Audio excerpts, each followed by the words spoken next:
Archaeologists recently discovered the first evidence of rock art in which city of Karnataka? ପ୍ରତ୍ନତତ୍ତ୍ୱବିତ୍ମାନେ କର୍ଣ୍ଣାଟକର କେଉଁ ସହରରେ ପଥର କଳାର ପ୍ରଥମ ପ୍ରମାଣ ଆବିଷ୍କାର କରିଛନ୍ତି? Option a Mangaluru, option b Bengaluru, option c Shivamogga, option d Udupi. ଏହାର ସଠିକ ଉତ୍ତରଟି ହେଉଛି ଅପସନ୍ ଏ ମାଙ୍ଗାଲୁରୁ। ପରବର୍ତ୍ତୀ ପ୍ରଶ୍ନ, what is the theme of world bee day 2024? ବିଶ୍ୱ ମହୁମାଛି ଦିବସ 2024ର ବିଷୟବସ୍ତୁ କ'ଣ? Option a be engaged, build back better for bees, option b engaged, celebrating the diversity of bees, option c be engaged with youth, option D be engaged in pollinator friendly agricultural production। ଏହାର ସଠିକ ଉତ୍ତରଟି ହେଉଛି option c be engaged with youth। ପରବର୍ତ୍ତୀ ପ୍ରଶ୍ନ, Ibrahim ରାଇସି who recently passed away in helicopter crash was the president of which country? ନିକଟରେ helicopter ଦୁର୍ଘଟଣାରେ ଦେହାନ୍ତ ହୋଇଥିବା ଇବ୍ରାହିମ ରାଇସି କେଉଁ ଦେଶର ରାଷ୍ଟ୍ରପତି ଥିଲେ? Option A Vietnam, option B Egypt, option C Iraq, option D Iran. ଏହାର ସଠିକ ଉତ୍ତରଟି ହେଉଛି ଅପସନ୍ ଡି ଇରାନ। ପରବର୍ତ୍ତୀ ପ୍ରଶ୍ନ, Nikhat ଜାରିନ who recently won gold medal at Eldorado Cup 2024 belongs to which sports? ନିକଟରେ ଏଲ୍ଡୋରାଡୋ କପ୍ 2024ରେ ସ୍ୱର୍ଣ୍ଣ ପଦକ ଜିତିଥିବା ନିଖତ ଜରିନ କେଉଁ କ୍ରୀଡ଼ାର ଅଟନ୍ତି? Option a wrestling, option b boxing, option c chess, option d badminton. ଏହାର ସଠିକ ଉତ୍ତରଟି ହେଉଛି ଅପସନ୍ ବି ବକ୍ସିଂ। ପରବର୍ତ୍ତୀ ପ୍ରଶ୍ନ, recently William Lai Ching te has become new president of which country?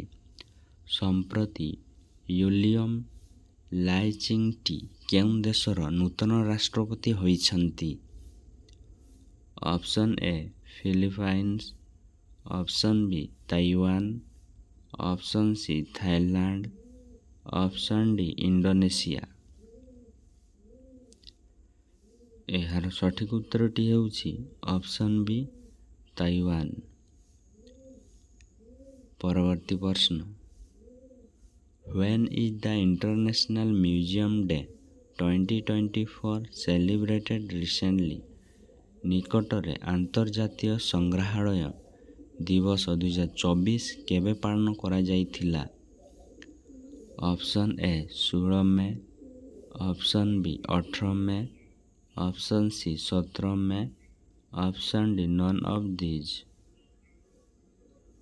ଏହାର ସଠିକ ଉତ୍ତରଟି ହେଉଛି option B 18 May.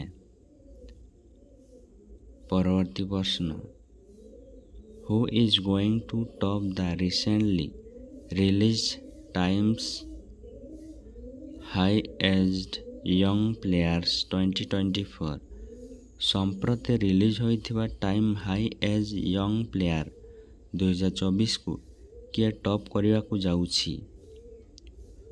Option a Anna university, option b Chandigarh university, option c Mahatma Gandhi university, option d none of these.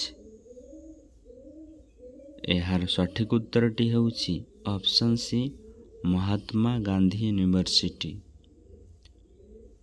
परवर्ती प्रश्न, recently Lawrence Wong has been sworn in as the Prime Minister of which country? ସମ୍ପ୍ରତି Lawrence Wang କେଉଁ ଦେଶର ପ୍ରଧାନମନ୍ତ୍ରୀ ଭାବରେ ଶପଥ ଗ୍ରହଣ କରିଛନ୍ତି? Option a Scotland, option b Netherlands, option c Singapore, option d none of these. ଏହାର ସଠିକ୍ ଉତ୍ତରଟି ହେଉଛି ଅପସନ୍ ସି ସିଙ୍ଗାପୁର।